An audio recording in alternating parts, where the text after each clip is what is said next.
Welcome to LOA Today. I'm Walt. With me today is life coach and LOA teacher Joel Elston. This is your daily dose of happy. We are so happy you decided to join us today.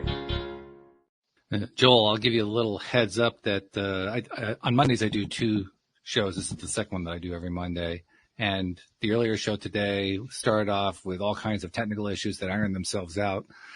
Hopefully, the technical issues that I just encountered trying to start the program are ironing themselves out right now. But just in case, I'm giving you a little heads up. So if I flicker and go away from it, I'll be right back.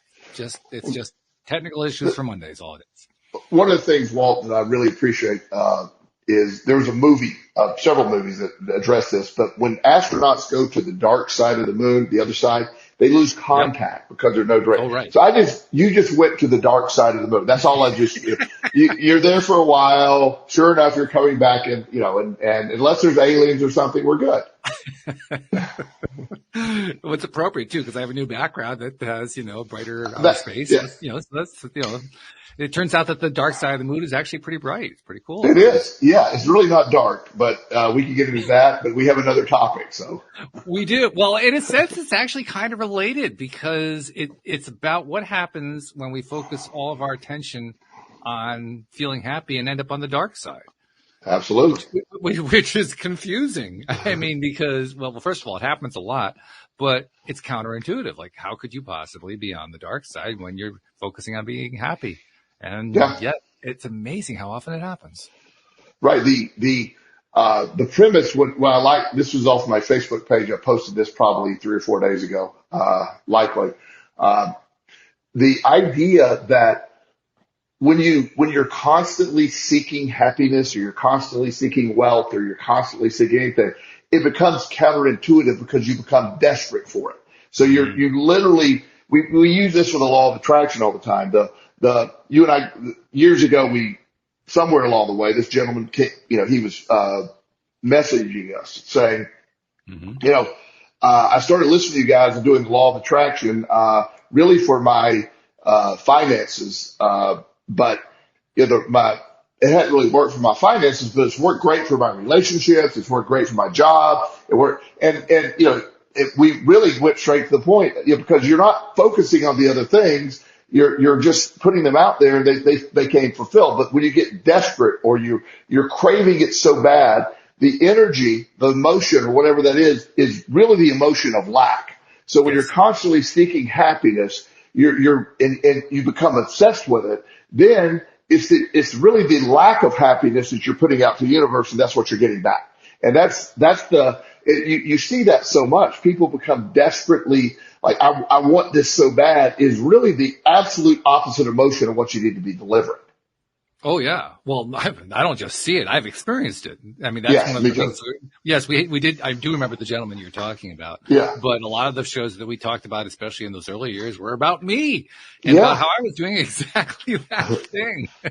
Yeah. And very well, I might add. I was very highly skilled at it. I like to say, there's a value in having a skill. That was a big skill of mine. It was. You're really the best at it I've ever seen, especially back in the day. So I wanted to, just give you a compliment for that. Thank you. I appreciate that. I also have, this is so random, but, we all have skills, and that is, obviously that's one of your gifts, right?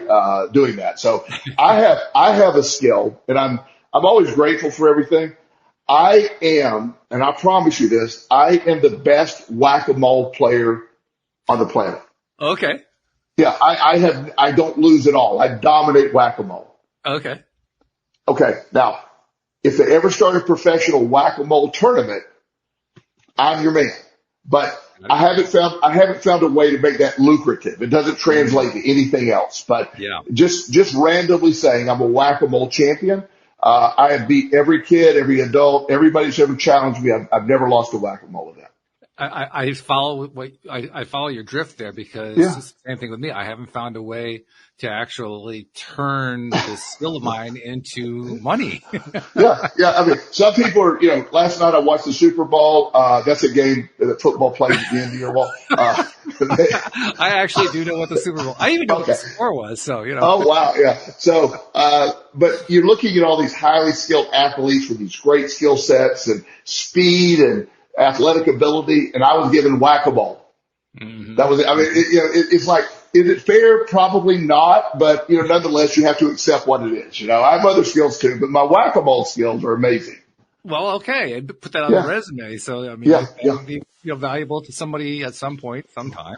So If we get invaded by moles, yeah, there you and go. I Yeah, mean, I might be the guy they call to go knock those moles out, maybe. So, brand new but business model going on there. yeah, I apologize for my digression there, but yeah, the idea of when you want it, you can, the law of attraction is a balance. And the law of attraction, as we say every week, has no emotion. It doesn't understand good or bad. Mhm. It simply responds to your emotion. And so anything you perceive you're lacking, that's what you're putting out there. So if you're putting out a feeling of lack, you're going to receive more lack in that arena, that area. It's just what's going to happen. And stuff that you're learning how to navigate that, how to put that into your field, how to live like you're living that without, if you're really putting in the energy to feel like you're living a certain way, if you're really happy, you don't have to force happiness. You don't have to chase happiness. It's just, it's counterintuitive. It does raise the interesting question, though. It's interesting when you talk about it intellectually. It's downright terrifying when you're living it. And that Right. question is, why is it that being so dissatisfied or being that believing that you can't get there or buying into the lack, why is that the default setting? That's the part that gets confusing. And why is it so hard to turn that setting off? Well, I really believe like one of the easiest things you can become in life is homeless. It doesn't require any effort. You just don't do anything, and homelessness happens, right? I mean, yeah, it's just okay. Well, let's just go be homeless. One of the hardest things to become is like an astronaut or a neurosurgeon. That takes just unbelievable amount of time and skill. So there's a perception of anything that we want, that usually things that we value require some level of effort, energy, or skill or training, right? So our lack default, that default lack thinking comes from like, it's too hard for me to go get that, or it's just, there's an underlying cause. I also think it is sort of evolutionary in a sense too, because that negative homeostasis, we don't want to change, we don't want to move. It's just very protective. That goes way back to, it's sort of ingrained in us, I really believe. But that feeling of lack, I think depression, or that's a strong word, but sadness, I think for many people has become really a default setting. Anxiety for many people is a default setting. And it's really sad, because what a horrible way to live your life. But I grew up in a home full of a lot of mental illness and addiction and all and what a bizarre thing to observe as a child. So that all I saw was all that. I had to go learn all this other stuff. When it's normal to see your grandfather come home and beat your grandmother's ass, in the middle of the kitchen, you're like, oh, okay, well, this is this is Friday night. That's what people do. And it's just, and to actually realize, no, this isn't normal. This isn't acceptable. But yet that default setting for me was, wow, I just hope my grandfather doesn't come home. I mean, I just, much less worried about being happy. Screw happy. I just need him not to come home and kill us. So that you get into a lot of that stuff's programmed in a lot of ways. And the programming, the programming happens through repetition. Yes. Everything's repetition. Yeah. Yes. Yes. Absolutely. People that have relationship problems, they keep having the same relationship problem. The same scenarios keep playing out. Why does it keep playing out? Well, you're almost dreading or fearing that one thing. Right. And by the way, asterisk, I am not a relationship coach. Let's just put that out there. Okay. Okay. So I'm not please don't send me an email. Can you do couples counseling? I cannot. No problem. On any level. Yes.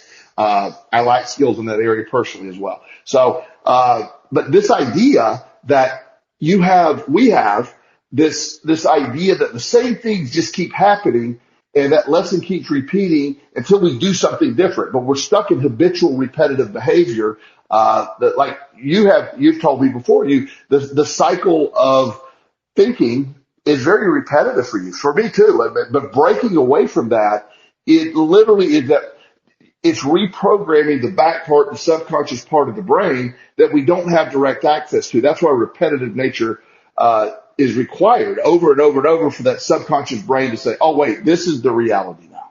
Yeah. Yeah. And I think also it's kind of not surprising because it happens all the time. It's a striking thing that Yes. it really is a repetition, because when we repeat something over and over again, it starts that's where belief comes from. That, by the way, that's something that Abraham Hicks taught that one of the first things I picked up from them that I said, wow, that makes total sense. A belief is a thought you think over and over and over again. And boy, that really is the truth, because wow, you can convince yourself of almost anything just by repeating it over and over again. Yes. So be very selective about what it is that you decide you're going to repeat over and over again, because you're going to get it. And it's going to be part of your life. It's going to be part of your thought process. Completely. And that's what I've just observed for me over the years of, the growing up, how I grew up, developing a gambling addiction. A lack of money for me was a very big thing. It was just that programming, always operating from a lack of money. Right. And that was, even when I got in recovery from my addiction, I was always barely squeaking by, or was never able to get ahead until it took me a long time to flip that switch. And money isn't an issue anymore for me. It's not. But I spent a lot of time. I spent my majority of time changing that programming to get to a place where I can attract the abundance that I have today. And one way or another, what that means is when you say you changed that programming, you basically had to rewrite it. You had to write Completely. it into something else entirely, one that was actually consistent with and congruent with having money instead of not having money. Yeah, and that was really hard to do with I was going from a rewrite. It isn't like something that I had an experience with before. I had to rewrite that because my mom had a bad relationship with money. She was always operating from a lack. Now my dad who adopted me, did real well with money. My mom never, she never really got on board with that. They were always at odds with money because he was very much an entrepreneur. Let's do this thing. She was very much, oh no, we have to save every penny. We can't do these things. And he's like, yeah, we're doing it. And that created a lot of stuff.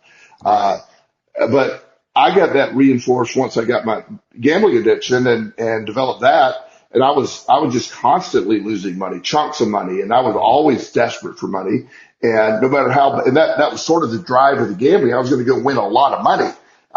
That was the program. I was going to win a couple $1 million and whatever that number is going to be. And, I did it the opposite way. Went and lost over $1 million, of money that I stole from my dad's company. So it didn't work out well at all. Yeah, but I reversed that. And, money is it's not in my top 50 things. I don't think about it at all. I like to look at my stock. I look at stuff, but it doesn't occupy my brain. Do you remember what the process was, though? I mean, as you were making that shift, because you had to rewrite it. You had to rewrite that old programming into more positive programming. Do you recall how you did that?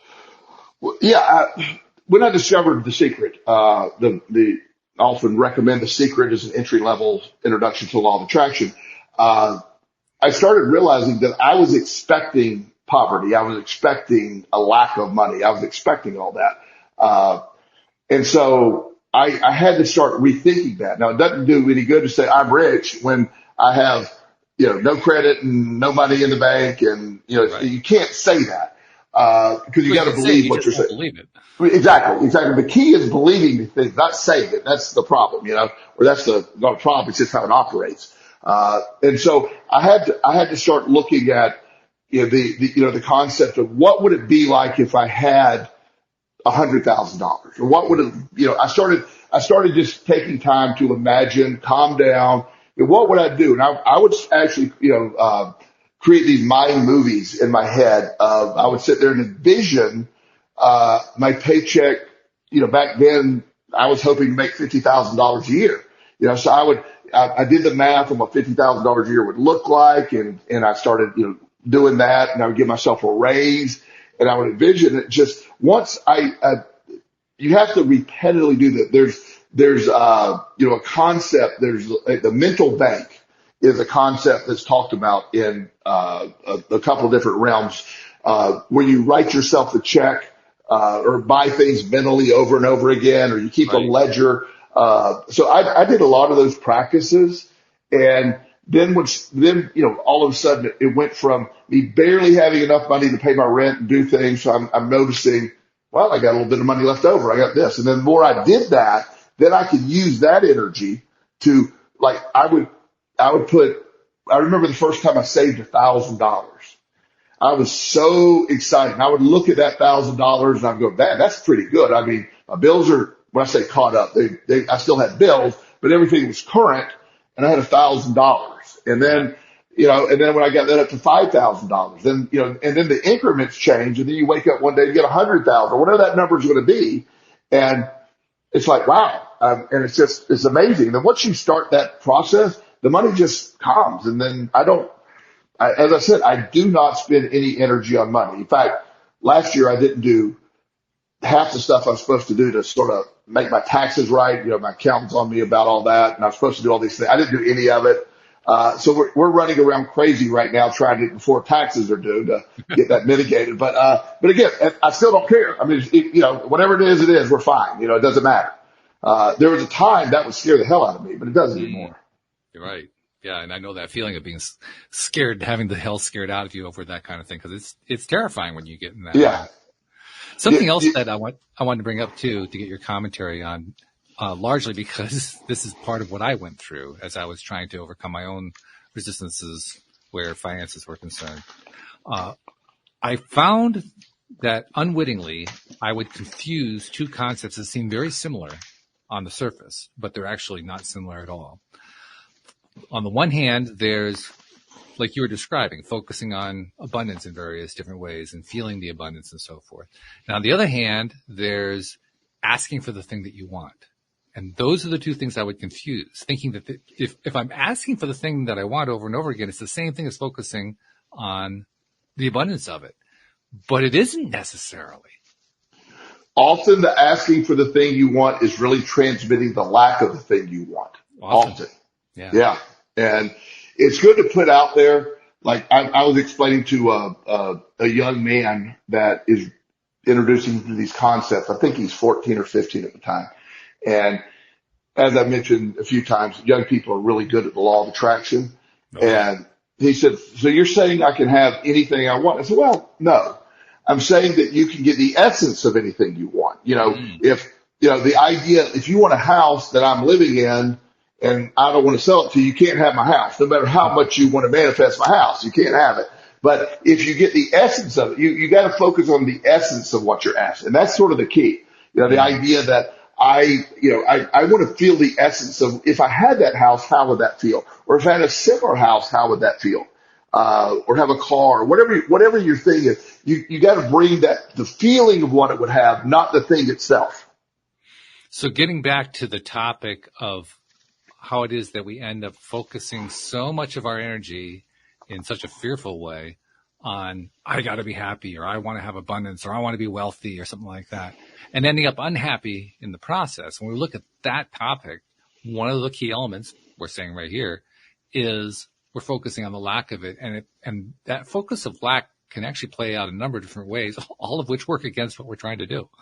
It works out in different ways, but it's always bad. So, lack attracts lack. And always remember that. I have a shirt that says lack attracts lack. Do you really? I didn't know that. Yeah. I have that made lack attracts lack. And so this idea that learning to, first of all, identifying happiness. At this exact moment, recording this is 7:22 on a Monday evening in February.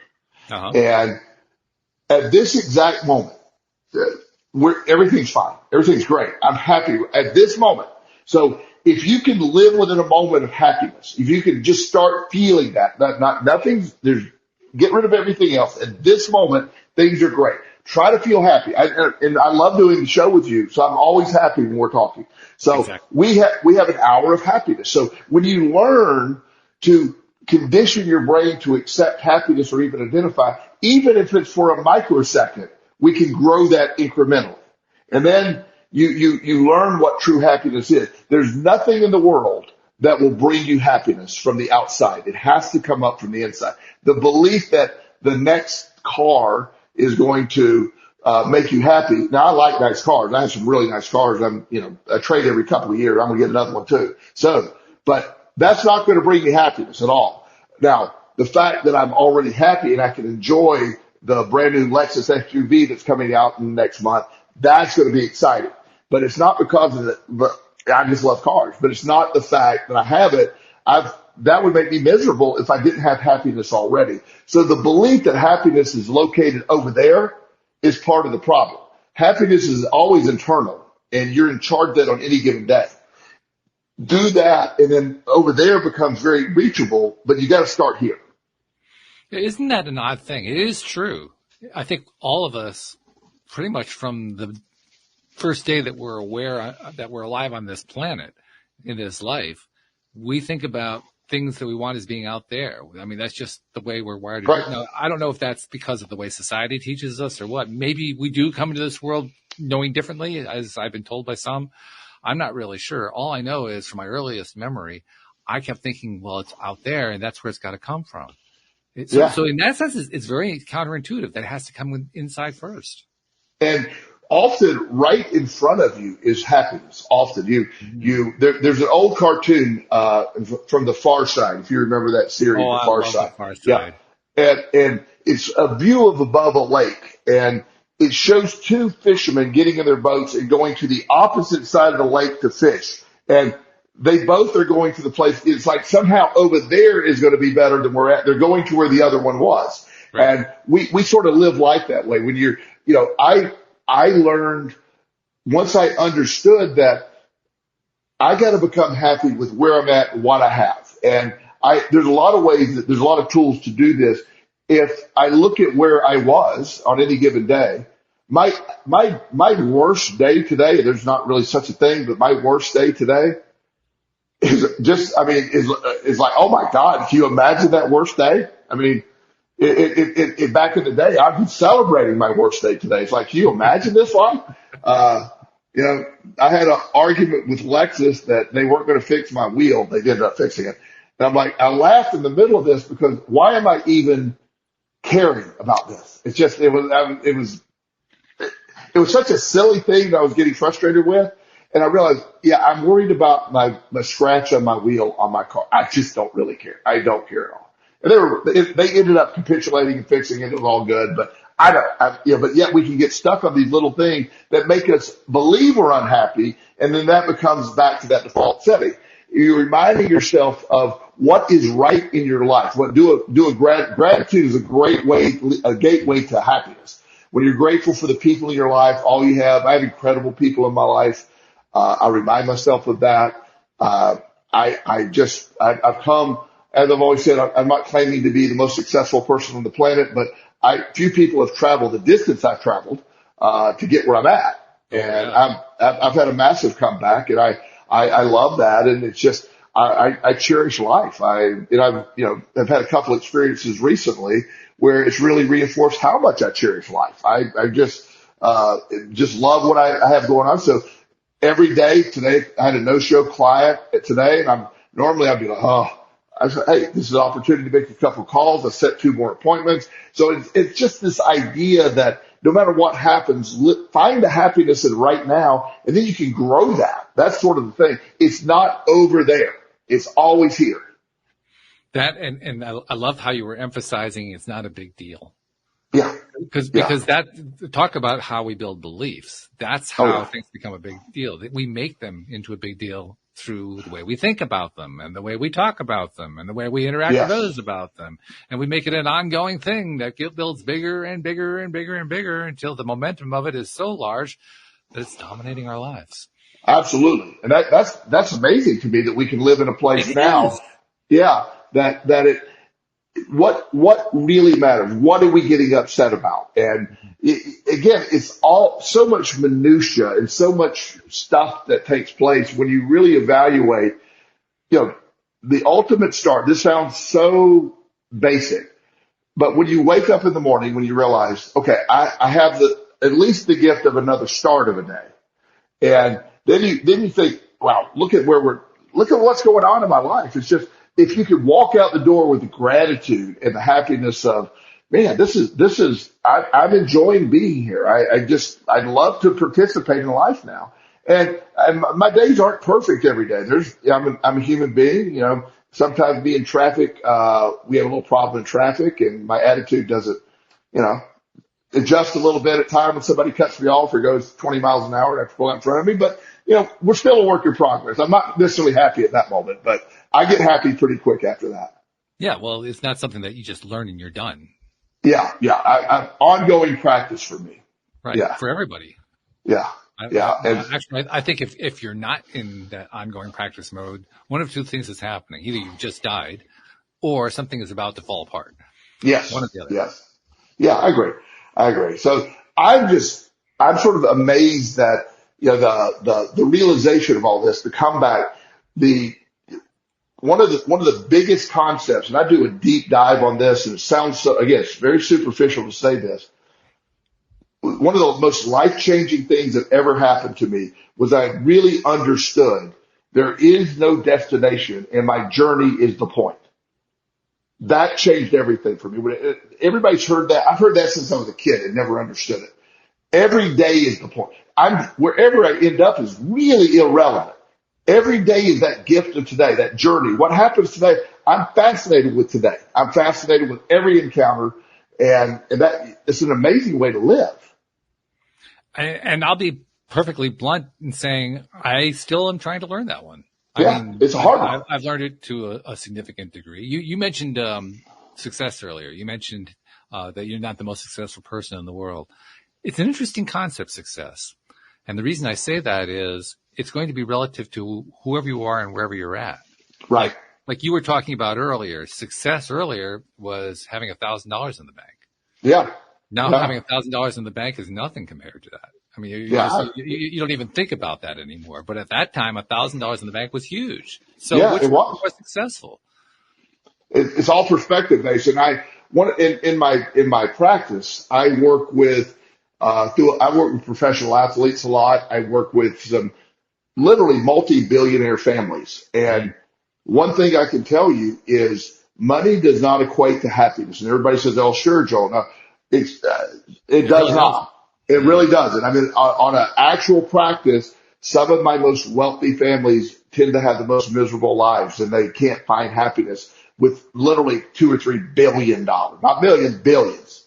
And it's sort of helping them understand that, and they've been conditioned for a long time to. They're the perfect example of wanting more. They want more. They want more. They want more, and never taking a moment to go, "Wow, look at this." And one of the things that why I love working with young people so much. I work with all these fabulously wealthy people, but I keep my private practice in Richmond, and that's where I work with a lot of young people. And I love their energy. I love that they haven't lost that I believe I can do anything. They haven't lost all that yet, and they're so they energize me. Even if they come in with problems, that I can quickly get them to a place, and they're just energizing. And so that's the understanding that childlike. Child doesn't have they don't have that complete 30-year history of what possibly could go wrong in your life built up. So they're just sitting there in amazement. That's why they're good at law of attraction, because I'll say this is how it works. They're like, well, that makes sense. Instead of why it won't work, they just say, yeah, that, okay, let's do that. And they're good at it. Well, I think we've identified pretty well, kind of getting back on topic, why it is that we can be focused on trying to be happy and end up dissatisfied all the time. Right. Let's see if we can flip that switch. I mean, we've talked about different ways to actually flip the switch, but let's talk about it in terms of the concepts. How do we flip the concepts around? In other words, how do we get away from this idea of being dissatisfied in the face of trying to be happy, and instead find a way to appreciate and feel joyful regardless of what's happening that would otherwise make us feel dissatisfied? Well, you use the word appreciate, in other words, gratitude. The idea that learn to, wherever you are right now, the inventory of what's right in your life helps. I have a dialogue. I have a top 5. Here's what's great in my life. Here's what I like about my life.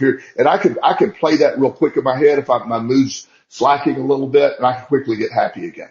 And again, it's not things that do that. It's not things. It's like, that's, once you take the focus off of any lack, and you realize, okay, I have all that taken care of. I have great health. I love the fact that I'm so healthy. I'm really strong.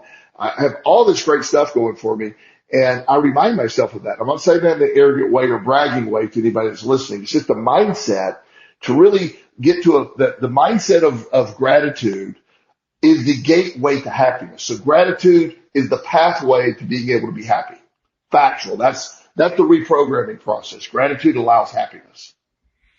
Gratitude allows happiness. Yeah. That's worth writing on the Post-it note and posting to the mirror. It's the fundamental. To me, it's fundamental. It's sort of, I like to break things that, I can get into some complicated stuff, Walt. I get crazy in my, part of the fun. All the, we have, all the quantum theory and all that. But at the end of the day, I have found that the single biggest thing, gratitude opens the door to happiness, and a lack of gratitude guarantees unhappiness. You're miserable when you're not grateful, and people, it creates that victim mindset, and it's terrible. So gratitude is the gateway to happiness. So that's always the most fundamental thing. If there's a chance of figuring this out, it's always going to come from a gratitude mindset. The idea that, hey, whatever I got going on, I want to be happy. So if I ask you, what is happiness to you? Do you have a definition of happiness? A definition of happiness. I think I would break it down to something really simple. Happiness is when I'm feeling good. I love that. Happiness is, I can define it. It's when the energy, I love to connect with people. I love the energy of people. I'm a big believer in energy connection. So when I get around somebody, they're my people, I love the conversation. So happiness to me is about connection, connecting with like energy. I love to, one of the greatest things in my life when I have somebody sitting in my office and they have that aha moment. They're like, oh my God, I got, and you literally see the brain start, those are moments of happiness for me. So I'm so grateful for those. So same as you're saying, when you're feeling good, when you're feeling in tune, happiness is really hard to define. But if you're using happiness as I need a partner, I need a spouse, I need money, and you're actually doing the opposite of what you need. Start with happiness. Like Abraham in, I don't know which one, maybe it's a secret. I can always get confused, but I think it's a secret where, when you're not, if you want to attract a mate or somebody, make room for the mate in your house. Right. Clean out closet space. Open the possibility. Don't sit there and I'm lonely, I'm this, I'm that, but yet you're not opening up anything. Just matching action with what you want to do. How would that feel if I have that? That's how you get there. How would it feel? And then put yourself in that place of feeling, to actually feel it. It's one thing to do it intellectually. It's another thing to actually feel it. Well, and I mentioned earlier the mind movie concept. And all these techniques, there's millions of techniques out there. Not everyone's going to resonate with anyone, but I'd love to sit down and envision things. I would like to see how that's going to, what would that be like if I did this? If I had a house in Lake Tahoe overlooking the lake, one of the most beautiful places in the world. What would I do in the morning? I'd get up, I'd do a meditation overlooking that beautiful lake, probably hit the gym, likely. I would do all the stuff I love. But when I do that, it's interesting because when most people try to envision what they look like, I envision going to work every day. I incorporate me going to wherever I'm at. I want to go to work. I want to go do that because I love what I do. And so happiness to me is going to work. Happiness is having the structure. Happiness is all of that stuff to me. Yeah, that's pretty cool too. And let's be honest, there are a lot of people who are jealous of that. They want to have that and they don't have that in their lives. What they don't realize is that you're giving them the car keys, how to get there in their lives. Yeah.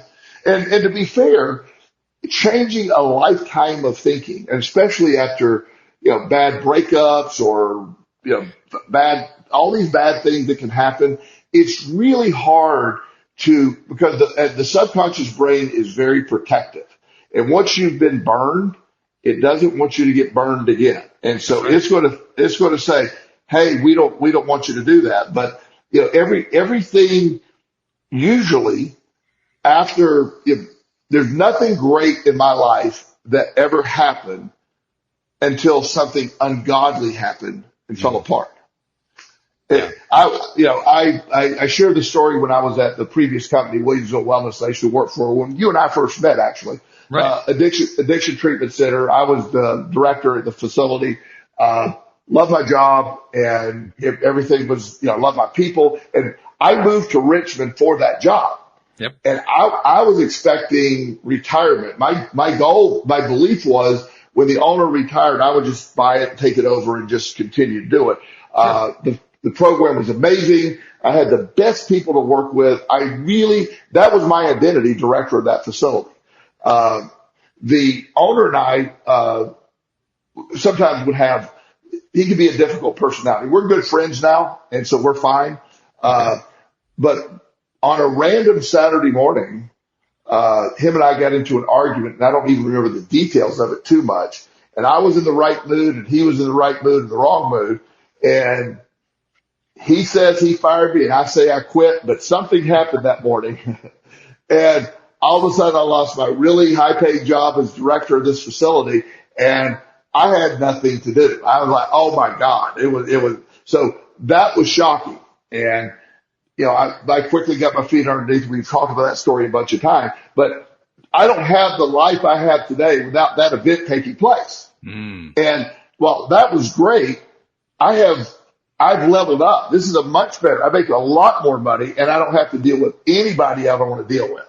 I set my own schedule. I love what I do. I get to have multiple streams of revenue and income. It's just, I leveled up after what felt like an incredible loss.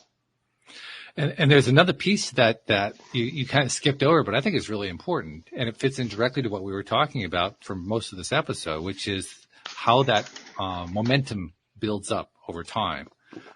We were talking earlier about how the momentum builds up when we're focusing on what we're not happy about, what we're dissatisfied with, what we don't like that's going on. But it also works the other way around.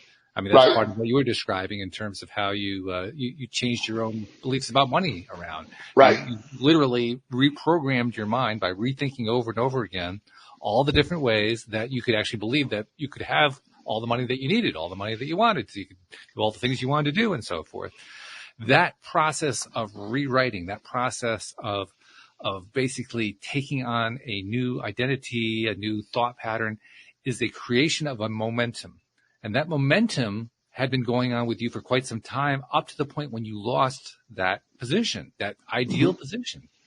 And the reason I mentioned this is the part that you kind of left out was you, despite the fact that you were out of a job, you were booked up with work solid within a very short period of time after that. Why? Because you had all this momentum built up. So yeah, a catastrophic event happened, but you wouldn't know it. It became a blip because the momentum took over.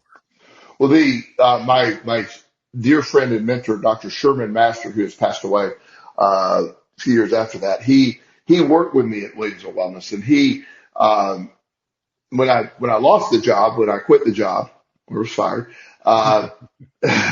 he reached out and actually, ironically, if you want to hear the whole story, I had plenty of money saved up, so there's no urgent thing when I lost the job. It wasn't like my next paycheck was necessary to pay the rent. So I was going to I knew I was going to take a week or two off anyway. And I had a couple of people reach out and I said, do I want to run another addiction treatment center? I didn't think so. But I was actually already booked on a flight to Florida to go to the bench. And for those that know the story, that's where I go to reflect and make decisions. So that was already in place. I mean, I had a flight booked ready to go the following Friday. So I lost the job on Saturday. I was down at the bench on Friday. That's when Dr. Master called and said, look, I got an office space in my suite that you can have or rent from me. And I said, what would I do? And he goes, you just be a life coach. I mean, you got all the experience. And he said, I said, well, how does that work? And this is 2013. So there is no life coaching isn't like today. It's just, Nope. there was no life coaches in Richmond at the time. And so I said, okay, I don't know what that really means. And he said, I'll help get you clients, go introduce yourself to all the doctors and therapists here in town, and, you'll do fine. And I had enough money that I could go a year or two, not worry about it. So I was good.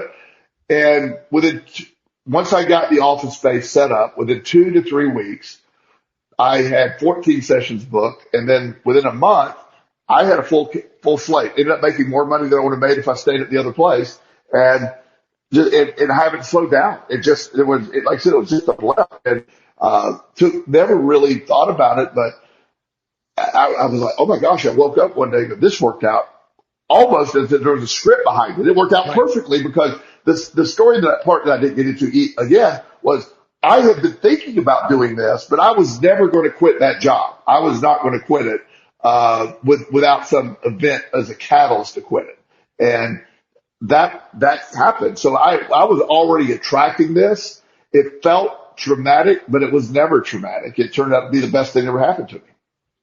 You said it was almost as if there was a script behind it. And of course, we both know there was a script. There was. The script, you've been building the script for a while. I was writing the script for a long time. So it's almost became fulfilled prophecy. So when you write your script mentally, you have your mind movies or whatever your technique of envisioning or imagining or feeling like you have, you're writing that script. And when the universe, the law of attraction starts to work on your behalf, it's working all the time. You're just you're in awe of it. It's like, who are these people and why are they calling? Where did they get? I mean, how did this happen? And then the referrals. Like, I have never paid for a penny of advertising. I do have a website, just more, it's not an in-depth website, but I have a website, and I've never paid for advertising. It's word of mouth, and then my clients refer, and what an amazing life to have. And I could see where I attracted every bit of it. And getting back to the full time, I had to understand all this is already there. When you're looking for something and you don't realize you already have it, that's part of the problem. Everything you want is likely right there in front of you. You just aren't tuning into it. Boy, that's really an important concept because it is so easy to miss that. Yeah. We do. As humans, we routinely miss what's right in front of us.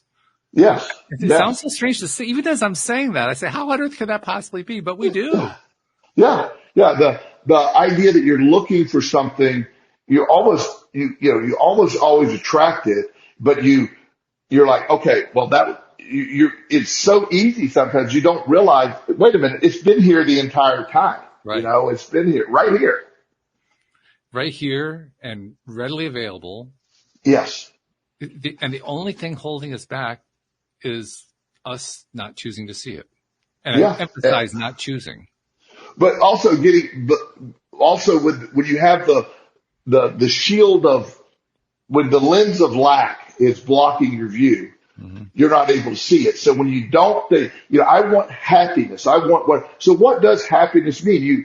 A lot of people, I asked that question. I asked you the question earlier. What's your goal? I want to be happy. Well, let's start with what that means. And you'll be shocked. What does that mean?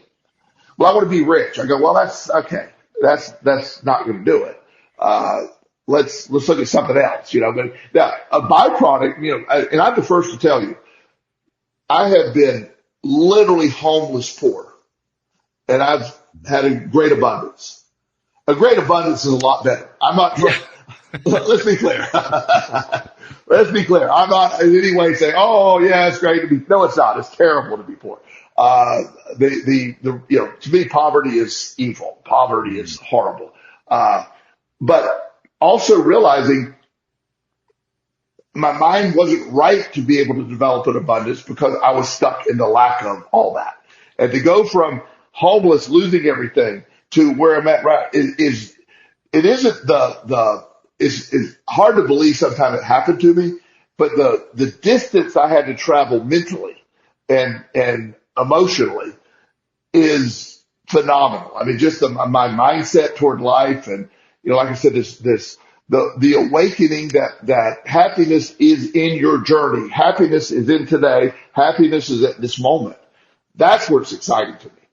And when you tune into that, then it just is self-fulfilling again. It's a script. It writes itself.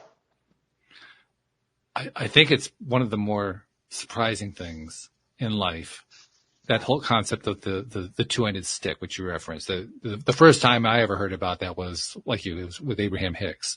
I'd never heard of that concept before. And like most people, I actually believed in what most people think are the opposites. You know, good is the opposite of evil. You know, money is the opposite of poverty and all this kind of stuff. And it turns out that none of them are opposites. No. That's the part that I mean, really, I really did believe in that. And the first time I noticed that they weren't opposites, when I really looked closely, it was kind of a surprise. The way I did it, the way I came to terms with it was I said, well, okay, let's look at good and evil for a moment. All right. So evil is the opposite of good, right? So if I have a lack of evil, I'm going to have good. Except that's not the way it works, is it? No. Having a lack of evil doesn't actually produce good. How about the lack of good? Does the lack of good produce evil? Well, not really. It does. They're not actually opposites. It was a stunner. I couldn't believe it because I've been told all my life good and evil are opposites. Well, one of the ones I love the most is an example because you can really understand this.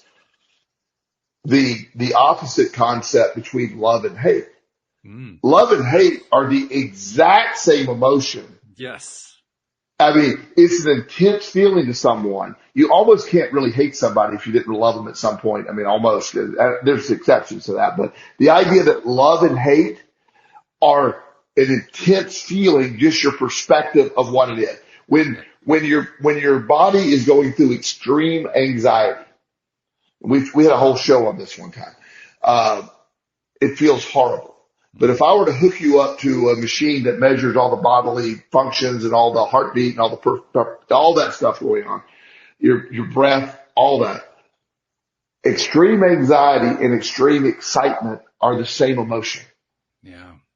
It's your interpretation of the emotion. And ironically, extreme excitement is good for the body and extreme anxiety is bad for the body. Yeah. How about but they do the same thing for the body. That's fascinating. Yeah. Yeah. It shows just how subtle the body systems really are. Absolutely. To differentiate that way, you know? Yeah. So your perspective dictates everything. Your perspective of happiness or what you're viewing is like, you know, every day we'll have these events happen. There'll be these things that happen, and how you respond to those is really important because that initial reaction sort of gains momentum. One of the things I've worked on over the years is I don't like surprises in my schedule. Like I get really frustrated, like when Justin was younger, my son Justin, when he would have a project due, or oh, Dad, you need to be in the school at 10 o'clock on Thursday. I'm like, and it's Tuesday. I'm like, oh, you know, I being a single dad and having my own practice and doing all the stuff I do, everything is structured up for me. I live by my Google Calendar, and any interruption of that creates chaos. So that would trigger me when I would do something like that. That would be, you know, and over the years, you sort of learn to roll with it. If you got kids, you know, hey, they're going to do that. But that I had to adjust to that. I don't do well with surprises to my schedule. Mm-hmm. Mm-hmm. The whole lack thing, if I can carry on with that theme for a moment, Abraham gives you the image of what they call a two-ended stick. Right. The one end of the stick has the thing on it. The other end of the stick has the lack of the thing on it. So that's their way of helping us to visualize what the true opposites are, which I find to be very helpful. One of the things that I tried doing the first time I heard of that concept, because that concept grabbed me. When I first heard that concept really grabbed me, I said, whoa, that makes real sense to me. So I kind of sat with it, as I so often do when I find something I really like. I kind of sat with it, and I found myself in my mind's eye, trying to see what the lack end of the stick looked like. You know, so I would take a scenario. I would make a scenario up, which wasn't too difficult because I had certain things I was, you know, focused on. Particularly at that point, I was focused on money or the lack thereof. So I would look at my money stick, and I'd say to myself, okay, so what does the lack of money end look like? And it took me the longest time to finally be willing to admit that it doesn't look like anything at all. it's not, you look at the lack end and there's nothing there. By definition, lack means it's not there. I mean, I was looking for an image. I was looking for some kind of some metaphor, something that would show me what the lack end looks like. The lack end doesn't look like anything at all. And that's when it kind of hit me like, oh, how often am I focusing on nothing at all? But that's the problem. You lack is nothing. Lack is an absence of. Lack is you're missing. So when you're looking at the black hole of lack, you're giving energy to something that doesn't exist. It lacks. It doesn't exist. That's the beauty of it all. It's like, so abundance is everything. Lack is nothing. And they're understanding that it's your perspective of things that dictates the side of it. That's the hardest thing for people to grasp is you're in control of so much of this stuff that you don't realize. Reality, I grew up believing and that reality is dictated to you. You're born into your reality and that's dictated to you. And when I'm a child, it was dictated. I had to sort of, okay, this is crazy. Let's do this. But that was all I had. But then, when you're a grown up, you're assuming that this is your reality. And yeah, I mean, it's your reality if you choose it, but your mindset dictates your reality and you can create anything. And that's the beauty of it all. But sometimes fearing that you're going to lack makes you stuck. How many people, and I know a lot, that's why I'm sort of in business, of people that are so unhappy and their fear of stopping what they're doing is keeping them from allowing themselves to do what they want to do. So you hear that all the time. Well, I can't, and I do agree. When I left my job, when I was fired, I wasn't given the option of leaving. I wasn't going to leave on my own. So I, at the time, thought, oh my God, but it turns out that trauma, whatever you want to call it, of losing that high paying job, wow, all of a sudden I'm grateful. And it really I was going to be stuck in that miserable environment with that ranting and raving and that craziness that was going on and all that stuff. It's like, oh, I don't have to do that anymore. I was given the gift of no choice. I was just fired. And that is a gift. And that ties directly to what I was talking about a moment ago when I was talking about that lack end of the stick. Because that lack end is a nothing end. There's nothing there. I think you used the word black hole. I thought, wow, that really says it. Yeah. What's a black hole? I mean, you don't have to know a whole lot about astrophysics to know a black hole is this black thing in space that sucks in all the light. It sucks in everything that comes its way. Nothing. It never releases anything. It just kind of disappears into the black hole. We use that metaphor in our daily lives. It's like, thing just disappeared down a black hole. Yep. Well, when we're giving all of our attention to lack, what are we doing? We're giving all of our energy to the black hole, and the black hole gives none of it back. Right. Well, when I look at it that way, I say, well, shoot, no wonder it doesn't work. Right. No wonder focusing on getting frustrated with, the fact that I have this lack. No wonder that doesn't get me anywhere. All I'm doing is throwing my energy into the black hole. Yeah, and when people lose relationships, when they fall apart or they're broken up with or whatever happens and it becomes traumatic, the idea that the focus on the hurt of the loss of the relationship is it's similar to that. It's a lost relationship. It's gone. And, until you can accept it, then the gift of what's next comes up, but you can't get that gift until you understand that part had to fall apart first. And it's trusting that process is not the easiest thing to do. No, it's not. It takes practice. Yeah. And Yeah. some of us, it takes a lot of practice. For some of us, it takes a whole lot of practice. Yes. Yes, it does. Yes, it does. But it's all good, as the phrase goes. It is all good because even with all the screw ups, even all the times that I mess it up, every time I still find myself focusing on lack, sending energy to lack, being frustrated with lack, noticing that the relationship is gone or the money is gone or the health is gone or whatever it is. Despite all that, I still end up learning how to take my attention off of lack. It's only for short periods of time, maybe not even for more than 10 or 15 seconds, but I still end up learning how to do it. But I really believe in you gain it's like anything else. If you can get 10 or 15 seconds, the next time you get 20 or 30 seconds, That's or right. 40 or 50 seconds, and you gain momentum from that. And I just sort of operate on a daily basis. I get up every day. I do the stuff I love.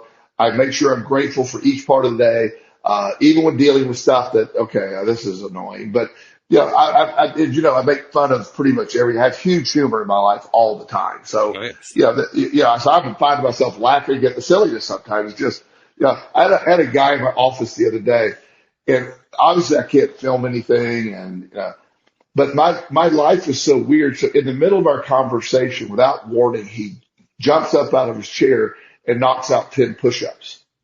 Whoa. Yeah. Okay. No idea why. No idea why. And so I'm sitting there just observing. I'm going, I have the coolest life. I have a life that I have no idea what's happening. The first session with this dude, and he goes, sometimes I get anxious and I just need to do that. I go, I'm good. I said, maybe next time you should give me a heads up, but that's still good.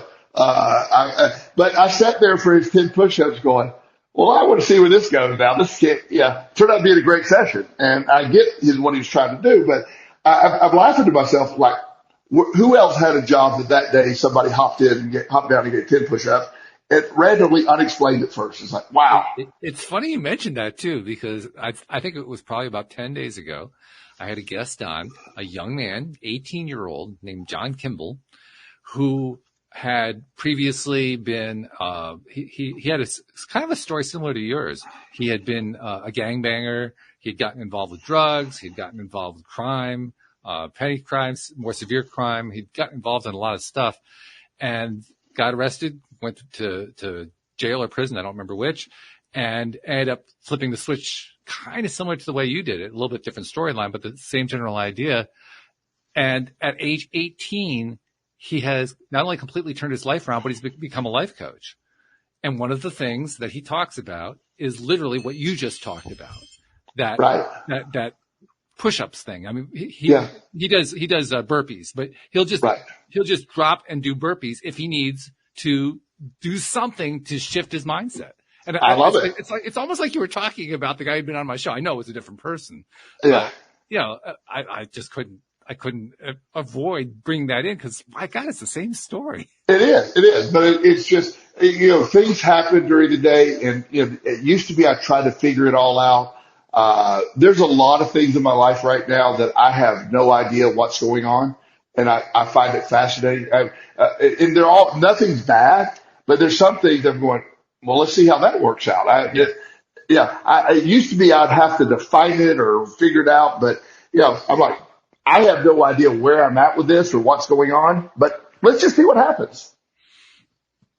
And hey, that pretty much is what life is all about right there. Yeah. I got a great life. I got great people in my life, and there'll be all kinds of twists and turns, and I just sort of become fascinated with the show. It's a fascinating way to live life. It reminds me of a lyric from an old song that most people won't know, but if you were an Emerson, Lake and Palmer fan, you would know it, which is "Welcome back, my friends, the show that never ends. We're so glad you could attend. Come inside. Absolutely. Described. Yeah. I remember that song. Yes. And that's the, when you view this as I live this life like I chose it, and I chose everything that happened, and I'm going to experience it, to unfold, and to, and when I wrap it up, I believe I'm going to jump right back here and do it again. So yeah. I hear you. I just think, I just feel that's the way it works. And, so every day I live it like this is again, I don't know if today's the last day, I don't know if I got 50, if I have 30 more years, none of that matters, because each day is independent. Each day is where I'm finding the happiness, and you just go at it. And I'm not perfect at it. I mean, every now and then you can have that moment, but I'm really good at getting myself out of it now. Kind of tagging on as a last thought to what you just said. I've had a lot of people on the show who are channelers and psychics and mediums and have all these different abilities to connect to the other side and so forth. And to a person, every single one of them, they all have said the same thing. Everybody on the other side has their attention focused on this side because this is where it's all happening. Yeah. Yeah. I can imagine because, I would, one of my statements that I love so much from Esther Hicks along the way. Somebody was asking her in a Q&A, if the afterlife or source energy or whatever you want to call that afterward stuff, whatever that is, if you're all knowing, there's no problems, you just have everything, knowledge of everything, why would you want to come back into a life that you had suffered in or whatever? And her answer was, it's just really what sold me on her. She said, tell me what chocolate tastes like. Yeah. Yeah. And that answered it. Wow. And I would update that to what Nutella tastes like, but you get my point. Yeah. One man's chocolate is another man's Nutella. That's fine. Exactly. But the idea that we're here for the bumps and the bruises, that we're here for the emotions, the ups and downs, and that's why we came to it. This weekend, me and my son and some dear friends, we went to one of these escape rooms, and we had a blast, and it was fun to watch the kids, figure it all out and do that. Now we didn't win, which I'm a little disappointed in because I don't like to lose, but we will make a comeback. I vowed to come back. But the point is, you should have gone to play whack-a-mole. You would have won that one. I was about to say, if they would have had a damn whack-a-mole game in there, we would have finished it in record time, but none of that. But what I realized is we paid money to go figure out something, to go on this quest. And that, I view that bigger. This is a quest we're on. You come in here and you have no idea. There's going to be side missions. There's going to be like some of the things in the escape room, they didn't matter. They're there, but some things did. There's all this, it's figuring it all out. And that's just that's the gift of this life.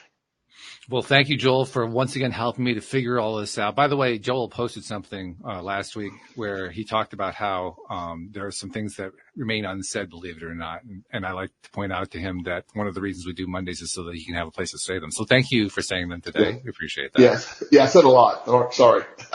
No apology necessary. No, not at all. And thank you to our podcast listeners everywhere. We'll see you all next time here on LOA Today. Goodbye, everybody.